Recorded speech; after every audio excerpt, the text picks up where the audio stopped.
Hello, folks.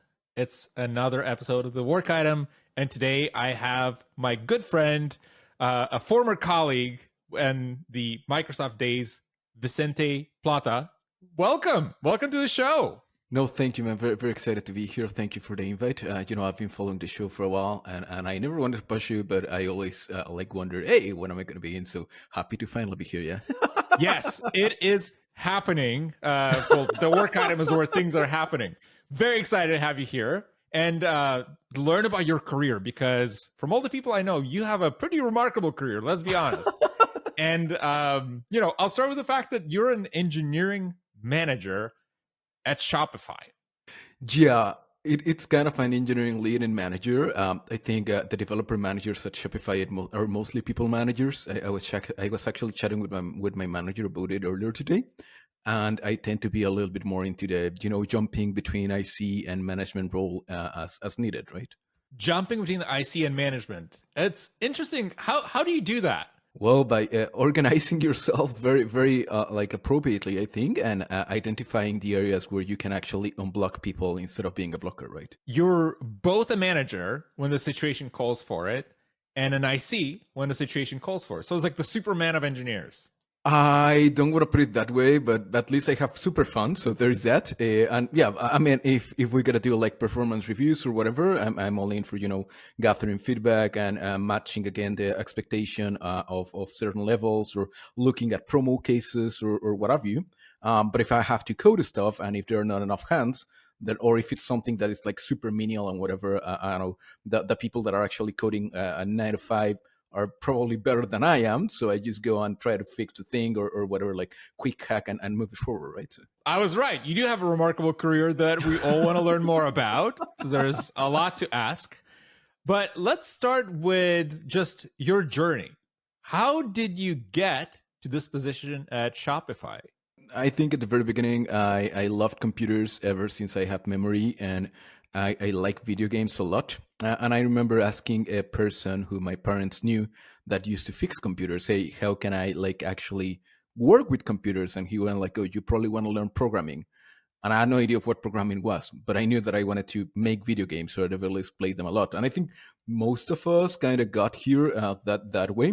Um, and I had it in the back of my mind. And then once, I don't know, I was about 15 probably, I was playing soccer and I broke my leg. And I had nothing to do. Like, I was honestly a little bit of a troublemaker, like graffiti and all those kind of things. And I had nothing to do. And I started learning how to code. So time passed. I didn't have like mentors or whatever, and that kind of sucked a little bit. But time passed, time went on, and then I started looking for a job. Right, I was like, well, I need to do something, and I met this person who was trying to get people to help NGOs and general like organizations and whatever with code, with technology. He had like a big company in Mexico, a big software company in Mexico, and I started getting there. Then he introduced me to the first Java champion in Latin America, and I worked with him for a little bit. I became like his mentee, writing documentation and testing his software a lot, and then he taught me in exchange. And then I joined a consultancy in Mexico, and there were like a lot of interesting gigs from there. So I worked with the army when all the war on drugs started, to teach them defensive coding a lot, banks and whatever, and worked for some companies in the States afterwards. But eventually, I wanted to migrate, like to move abroad, and that's how I started, knocking a lot of doors. I think it's worth pointing out that at no point thus far I've talked about university or like the high school even, because I didn't attend. I didn't have an opportunity to attend like anything other than high school maybe, and even then I flunked. So like, okay, boomer. But I chatted with Microsoft, and they were like, okay, your background looks very cool because of security and whatever, based on what they did with the military and with some other companies here and there. So what if you join O365 security? And that's pretty much what I did. They moved me to Canada, though, because it was relatively easier to get to Canada versus the States if you didn't have like the educational credentials. And that's how it all started. Then I moved between teams at Microsoft, and that's pretty much how we met, right? Like very serendipitously, like we were sitting behind one another, and I was like, okay, this guy's talking about documentation, and I think he knows his stuff. So, yo, how you doing? I'm Vicente. Oh, I'm Dan. Okay, cool. I was very envious of your 3-letter Twitter username because I was like, wait, what? How did you get that? XNT for folks that don't know. Yeah. But long journey. So that's quite a bit of stuff. And I like that it starts with video games because I feel like this is a very, in a good way, common story where folks start with video games and they're like, this is kind of cool. I want to build this. And that bootstraps their career. And it seems like that's precisely what's happening here. Yeah, did you ever like have any interest on following the video game path, by the way, or is that what got you in tech as well? A little bit, I think so, because I remember playing some old video games like MS DOS kind of games before graduating to something more on the Windows side of things. And I remember my intro to programming was essentially figuring out where just going through the folder full of those game files, figuring out what can I edit to tweak how the game behaves, right? Was back in the day before DRM and everything being encrypted and flight, right? So I could actually like open a config file and be like gravity equals 0. And then all of a sudden the cars start flying in this game. And you're like, what? Mind blown. But simpler times. But I think that was kind of the intro. But then that definitely was a big part of bootstrapping the interest in it. I think guaranteed it's games. I mean, I did want to get, as you may remember, we worked closely with the folks at the coalition, like the Gears of Wars guys and all that. And I did want to get there. I interviewed with them, but then when I started seeing like the kind of the amount of work that they put, and it's not like I don't like what I do, I love what I do, but not to that level, like superhero every 2 weeks or what have you, which is common, sadly, apparently in the gaming industry.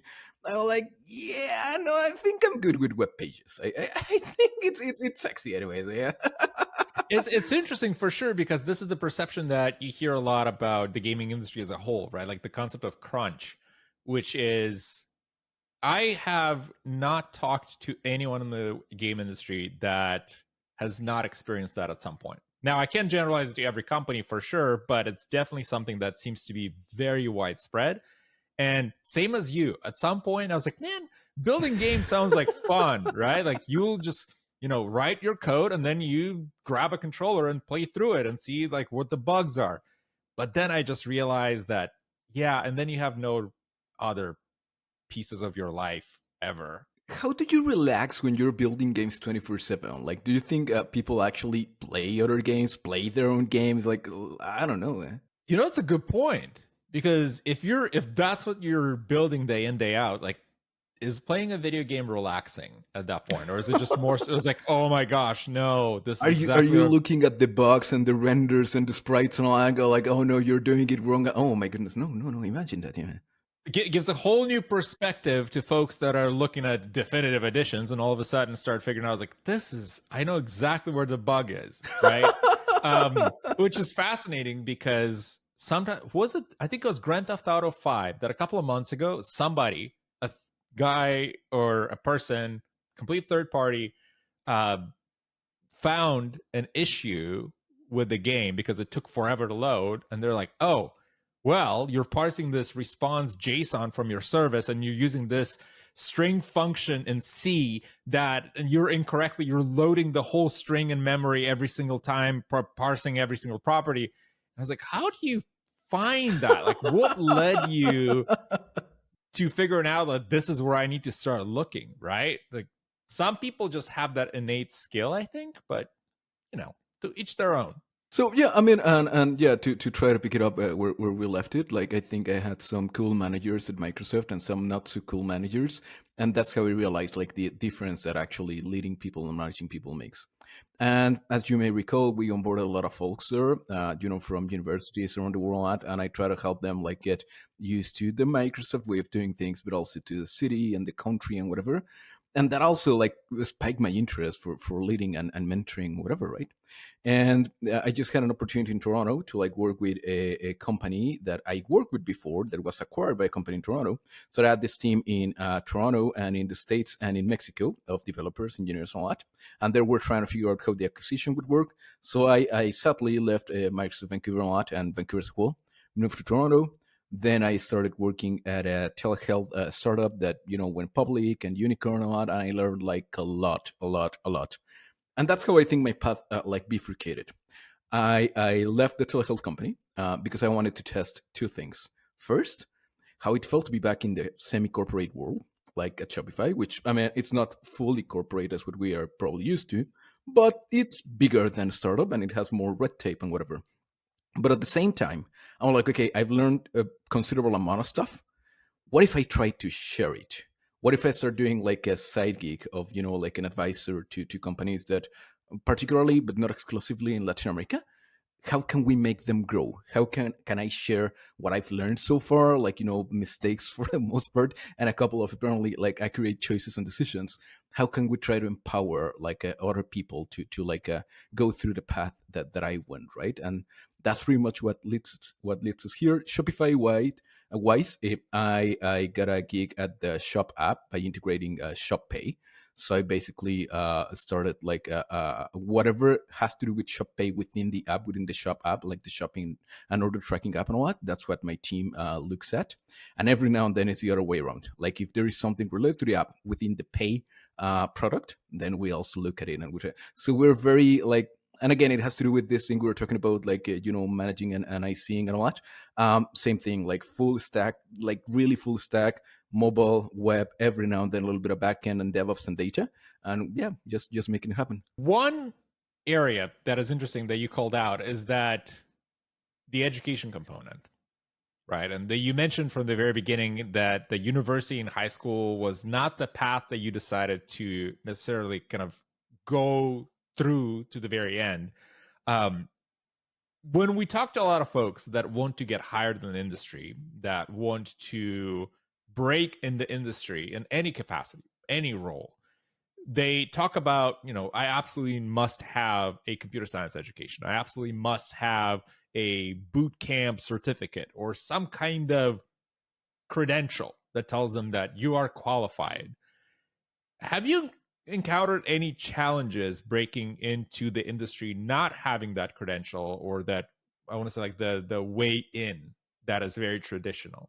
Yeah, so first off, it was not exactly my choice. Like it was a family issue that didn't allow my father to like keep supporting me.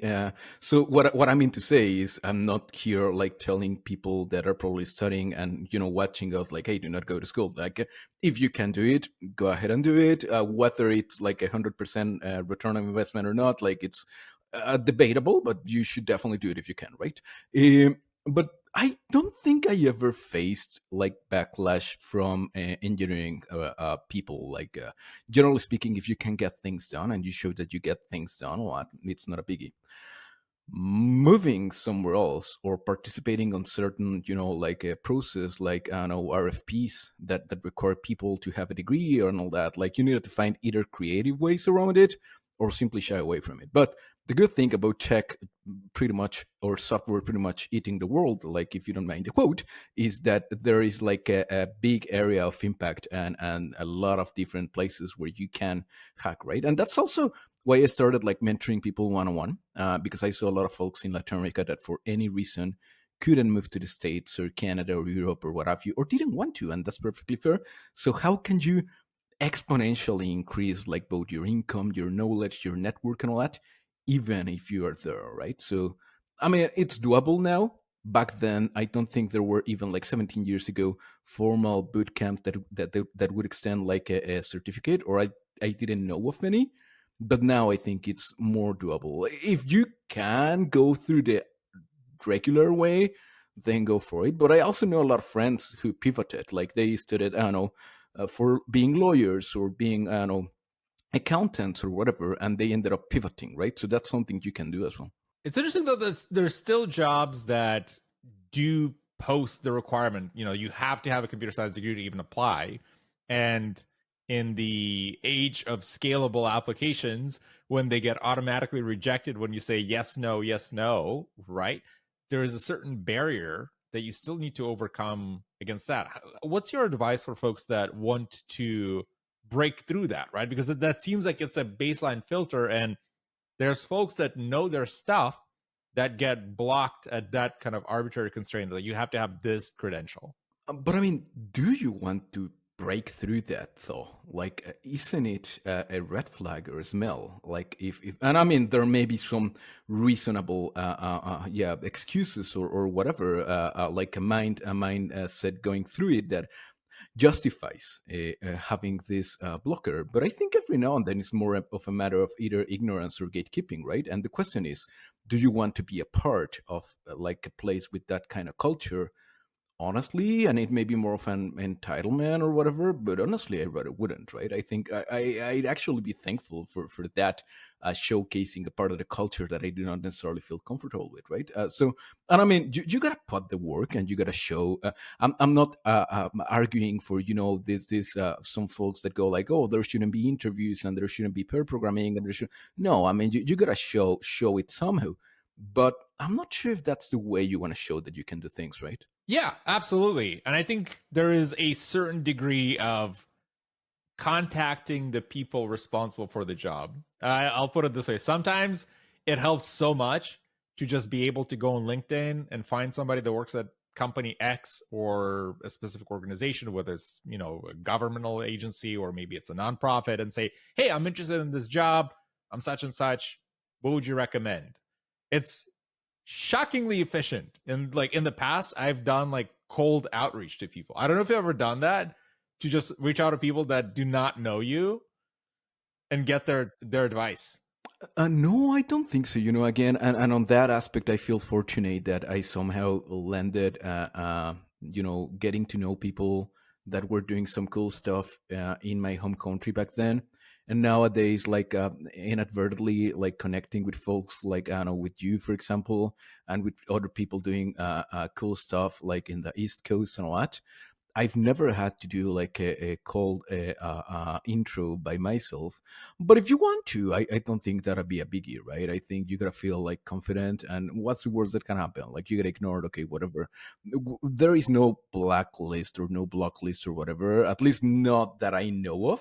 Where you go like, okay, no, this guy just sends email out of nowhere. Like, okay, there are companies that, particular like recruiting agencies, that can be overly, I don't know, noisy or whatever, but on an individual basis, it is not like, oh no, Dan always sends like cold emails. We're not going to answer him anymore, right? Right. And it's also not, don't do like a mass distribution, right? Where you're sending the same, 3 sentence message to everyone. Tailor it to people that you actually care about talking to, right? If I want to talk to you, I want to talk about engineering at Shopify. I'm not going to say, here's some random question that I had. You never talked to me before, but I'd love your answer, right? Uh, Tailor it, tailor the messaging. Yeah, and always try to. It's not like you need to have something to offer, but try to spark the interest. Try to spark the interest on the people that you're reaching out to, right? Like, do we have anything in common, or are there like, I don't know, be it people or maybe industries, or is there anything interesting that you've done that I should probably take a look at and grab my interest? We live, I think, on a like pretty much an attention economy of sorts. Like everything is trying to fight for your attention. We have like a plethora of notifications in like a Slack, like you were telling me before we began recording, and then you got like the messages, and then you got WhatsApp, and then so everything's trying to fight for your attention. How are you gonna get the attention, right? Like try to put yourself on other people's like shoes. How would you grab their attention? And yeah, try to offer something, right? Even if it's knowledge or if it's a joke or a meme or whatever. Yeah. I like, and I'm now looking forward to somebody just messaging me a random meme because I enjoy those. I enjoy discovering new ones that I have never seen before. So if you have memes, tweet them at me. But I want to transition to a part that you just were talking about, right? You're an engineering manager, tech lead, you are a mentor, and you're also an advisor. Tell me more. What made you consider becoming an advisor in addition to all the things that you're already doing? Yeah, no, totally. I mean, again, I started to think about like how can you exponentialize like your impact? How can you have like more of an area of impact than you do right now, like with a proper 9 to 5 job, right? Yeah. And I started thinking about like the deltas that I saw. So when I started assembling the team for Hims and Hers in Mexico and Latin America, I saw like some deltas, not only in the engineers. I would say the deltas on the engineers were not that noticeable, but actually on the companies that we happen to steal talent from. I mean, to be honest, right? And I'm like, okay, there is definitely like a mismatch, even at a cultural level, but also at a technical level. So how can we help? How can we like build more? How can we like do better, right? And I got contacted with a couple of them directly, and I was contacted by a couple of them indirectly. So from the folks that I'd mentored, some of them started working at some startups, and they were like, "Okay, you should chat with our CEO or with our CTO or whatever, with one of the co-founders." And that's how we started like building a small network, right? And then based on that, we had like syncs, I don't know, every 2 weeks, or maybe sent an email or a WhatsApp message every other day. And that's how I started like looking at which ones I felt the most chemistry with, like the most connection, and the most potential for having like a good impact, and for moving the needle with them.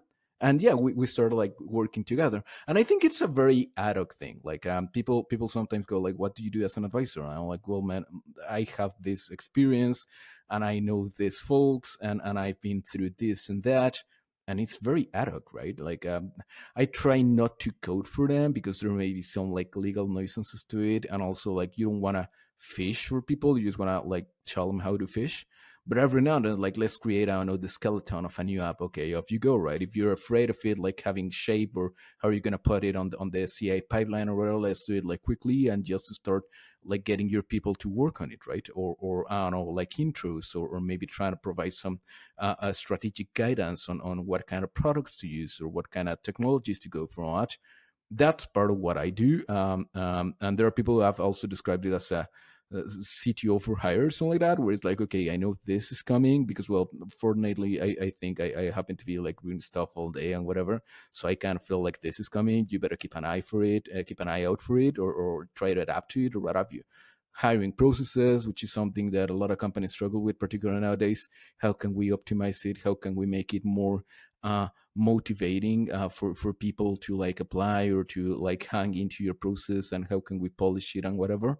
So yeah, it's very very very ad hoc. Yeah.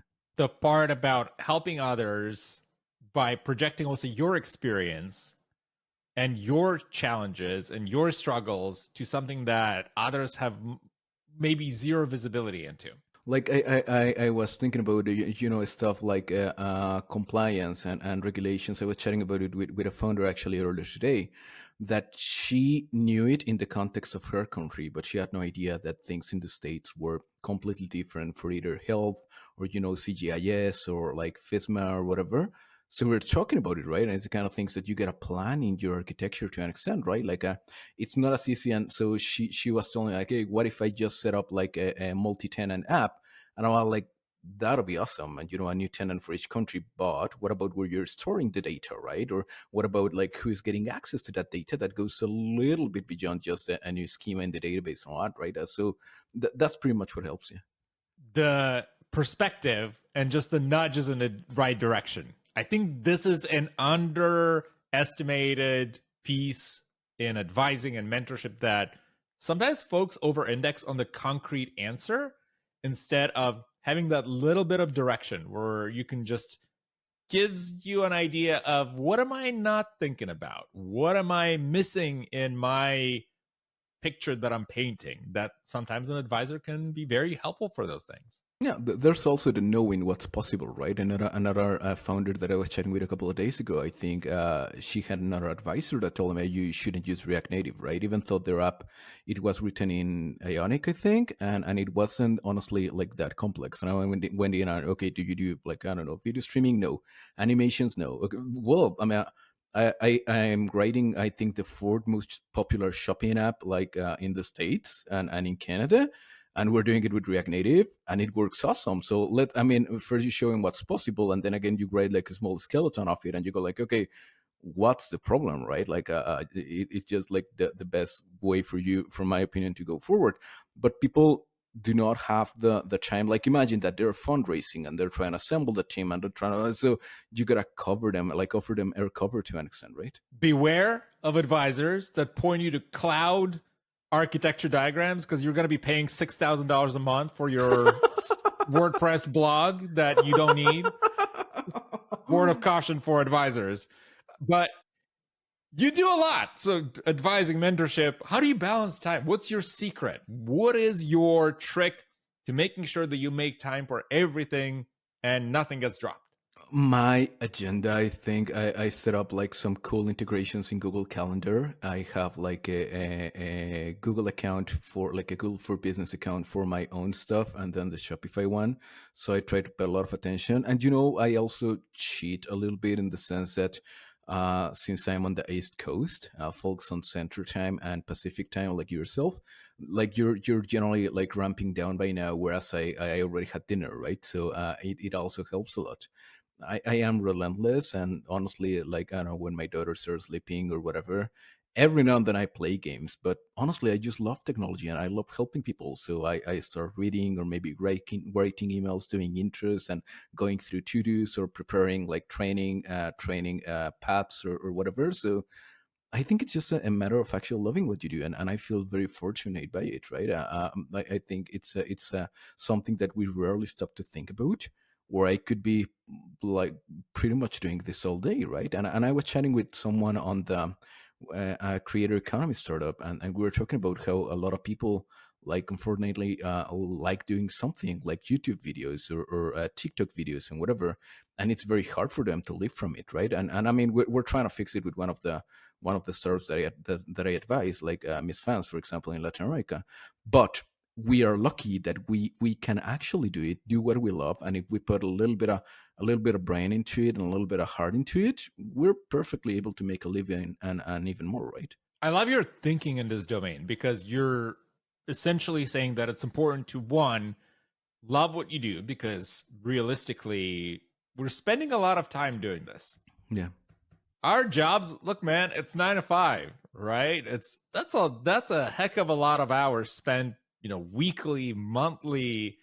If it's something that constantly drains you of your energy, if it's something that's constantly kind of just weighing you down, I recognize that a lot of this comes from a position of privilege where I can switch jobs, right? And I recognize that there are situations where I need to pay my bills. I'll take any job. But if you can, and if you're in that position to choose what to work on, it sure as heck makes a ton of difference to work on something that you actually care about. Because I've experienced being close to burnout because of the job that I was in before, that I was just kind of like, nah, man, I'm good. This is just it's weighing on you. Yeah, no, I think we chatted about it, right? And I mean, to be honest, I'm also seeing a lot of people that are in this purely for the money. And I mean, I don't want to be overly harsh because I understand like economic hardship and all that. It's not like you're not welcome. You're absolutely welcome, and I'm happy that you're here. But if you want to go a few steps like above that, if you want to like get with the heavyweights, and if you're gonna have to find something in addition to money, not they are not exclusive, they are not like a disjunction, but I mean money is awesome, but you gotta find something besides money that keeps you going, right? Be it help people, learn things, get to know folks, or I don't know, like it's up to you. Like try to do a little bit of introspection and see if you can find anything to like keep going, right? Yes, and the industry is big. There's just so much stuff happening. I think this is the part where, as you were talking, it just reminded me of the fact that I have more projects than I have time. I honestly have so many things. Just the other day, well, not the other day, like a couple of weeks ago, I started getting into the new Halo, which is a video game for folks that don't know. And my first hunch, unlike people that were just like, I'm going to play and enjoy this game, is like, I wonder if there's an API that powers it. I wonder how do they track match stats, and can I build a dashboard for myself that tracks of my performance? And I actually started diving into it and just kind of digging through the possibilities here and getting into like, oh, I need to do, transparent proxy. I have no idea what that is. I'm going to start testing it and see how to do this. But it comes from that position as what you described. You really have to love what you do to be like, I love fiddling with this stuff. I love building stuff. If you're not, right, you're not going to be coming up with a lot of very creative solutions because you're just kind of like in. I remember what you did with what was it, Spotify Wrapped, right? Like all that, Spotify like Rap. yeah, like with checking at the network calls and putting what was it, a Fiddler or a Charles proxy or something, and seeing how it worked. That's something that you don't see a lot of people doing. And I mean, we may have like an idea of how it works, but it takes that level of like passion and actually wanting to learn how things work and all that, like to actually keep moving forward, right? And I think that's pretty much a big part of what got you to where you are right now, right? Absolutely. It's curiosity. I want to know how stuff works. It's what gets people to, fiddle with Legos and build things. It's just the curiosity of, I wonder what's inside and what can I do with it.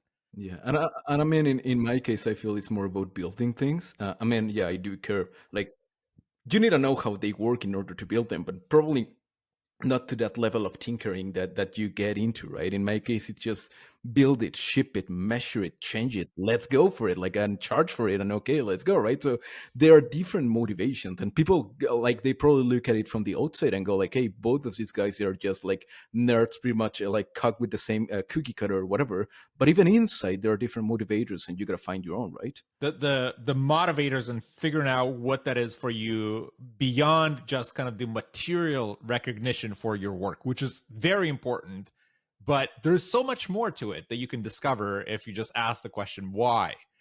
And it's a perspective that I think also grows with time. I find that the motivators change, and especially for folks that are starting in the industry, sometimes like when I was in the position of coming to a new job, I didn't have much choice, right? It's either I take the job that's being offered to me or I have to leave the country.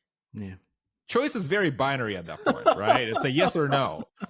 But as you kind of progress through your career, as you progress and you mature in the industry, you start getting options. You start getting doors becoming more open that were not open before. You start getting more choice that comes with time. And I think these motivators too, like it's okay to start with the motivator that you're like, you know what, this is a boring project. It's a product that nobody uses, but it pays, right? It's a great starting point to learn, to understand how this works and grow into it. It takes time. Nothing's overnight. You may as well want to become an expert on boring stuff, right? And you probably see yourself doing a relatively boring stuff forever. Like, I got a buddy who really loves optimizing SQL queries. And I mean, I have no issues with SQL or with databases. I like them, but not to that level of being like an expert in SQL optimization. And last time we chatted, he got like some very, very good job offers, like of companies that really needed that, right? It was his motivator, like to see how much he could optimize the select, or the kind of filters that he could create to make things, I don't know, 3 or 4 times faster or less resource consuming a lot. So it's okay. You just gotta learn how to frame it, right? You just gotta learn like the point of view, the point of view from which, the prism from which you look at it, and how you can, yeah, eventually productize it, so to speak. Well, and boring stuff is everywhere. Ask somebody that builds banking systems, like the underlying backbone. It's probably what, Fortran, COBOL, something, one of those. And there's probably like two programmers in the whole world. Java 8, if you're lucky, right? Or That's, Java yeah. 8 if you're lucky, right? So there's probably like two programs in the world that still write COBOL, but I guarantee you they're in high demand and they can charge so much for their skills and abilities, right? It's boring stuff, but it's the boring stuff that gets used a lot. Yes. Question for you then. So we talked about advising, which is very important, and it's a skill that you developed. For somebody that is completely new to this, they heard you talk about it and they're like, yeah, I want to become an advisor too. What should they do to break into that role? Because the path there seems to be a little bit more unclear compared to more traditional, say, computer science path. If I want to become a product manager, I do this. If I want to become an engineer, I do that. What about an advisor of startups? So there are two things to it, and they may sound like a little bit counterintuitive or cynic, or I don't know. But one of them is we sometimes try to be overly humble and shy, and it's okay to be humble, but it's not okay to be shy about your achievements, right? I think when you are actually like showing up what you can do or what you've done a lot and sharing it with the world, be it via Twitter or LinkedIn, or I mean. generally, I wouldn't necessarily speak about TikTok for that because, well, the audience is different a lot, but maybe Twitter or LinkedIn tend to be sufficient. People start noticing you and they go like, okay, maybe he or she knows what they are talking about, right? So that'll be the first thing. Like, try to think about your achievements in terms that are like important or relevant to what other people are going through, right? And that you can, I don't know if productizing it is the right word, but that you can reuse them in other places, right?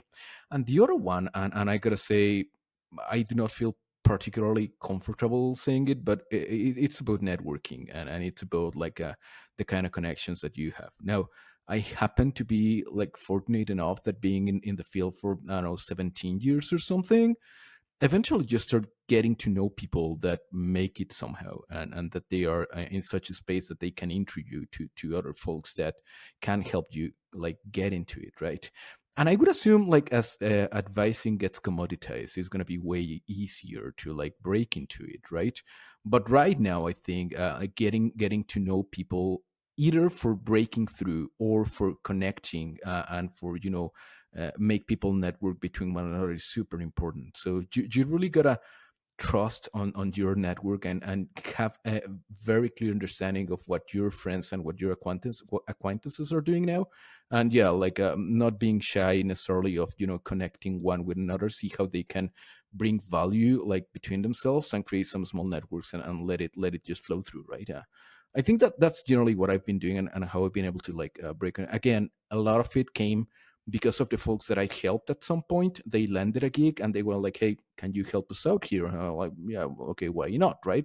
And that's how it all started. And then when you got like a portfolio of or a Rolex of, I say, 15 companies that you've been working with for the last couple of months, they go like, "Okay, he probably knows his stuff, right?" Like because he has like how to prove it, and the references a lot, right? So it's just yeah, like a game that keeps getting bigger and bigger, but just as you start playing it, right? Would all these experiences that you had and the many lessons learned that got you to be an advisor, if you look at one unconventional piece of career advice that you'd give somebody, knowing what you know now, that wants to follow in your footsteps, what would it be? So yesterday I was talking about the metaphor of the pigs and the chickens, right? And I think, like you being in project management a while ago, you probably heard about it from the Scrum Foundation. And generally it goes like this. Imagine that a chicken and a pig want to put a breakfast restaurant business, and they want to offer like eggs and bacon or eggs and ham. And there's a difference between the chicken and the pig, because the chicken just drops the eggs and moves away with their lives, but the pig's actually got a skin in the game, right? And I think initially when I started, and when a lot of people start in the software industry, or building things, they take a lot of pride in being pigs, and there is nothing wrong with being pigs. Like we need more pigs than chickens, that for sure. But eventually I think you got to be like a very humble, and realize that in some moments you got to be a chicken. Like, yeah, you're going to provide value, but you're going to optimize for optionality, and then just try to again drive these network effects forward, rather than just being completely invested and having a lot of skin in the game. And you know what, I've done it a couple of times, being very invested in technologies, or in companies, or in roles, or in whatever, and then being like burned by it. You learn a lot from it, but you can enjoy, at least in my experience, it makes sense to every now and then try to be a chicken, and try to just like put enough to be of value without necessarily being at risk. So it's gonna come with time. Like obviously, as you start, the expectation is for you to like give your all, and put up with pretty much whatever comes at you and what.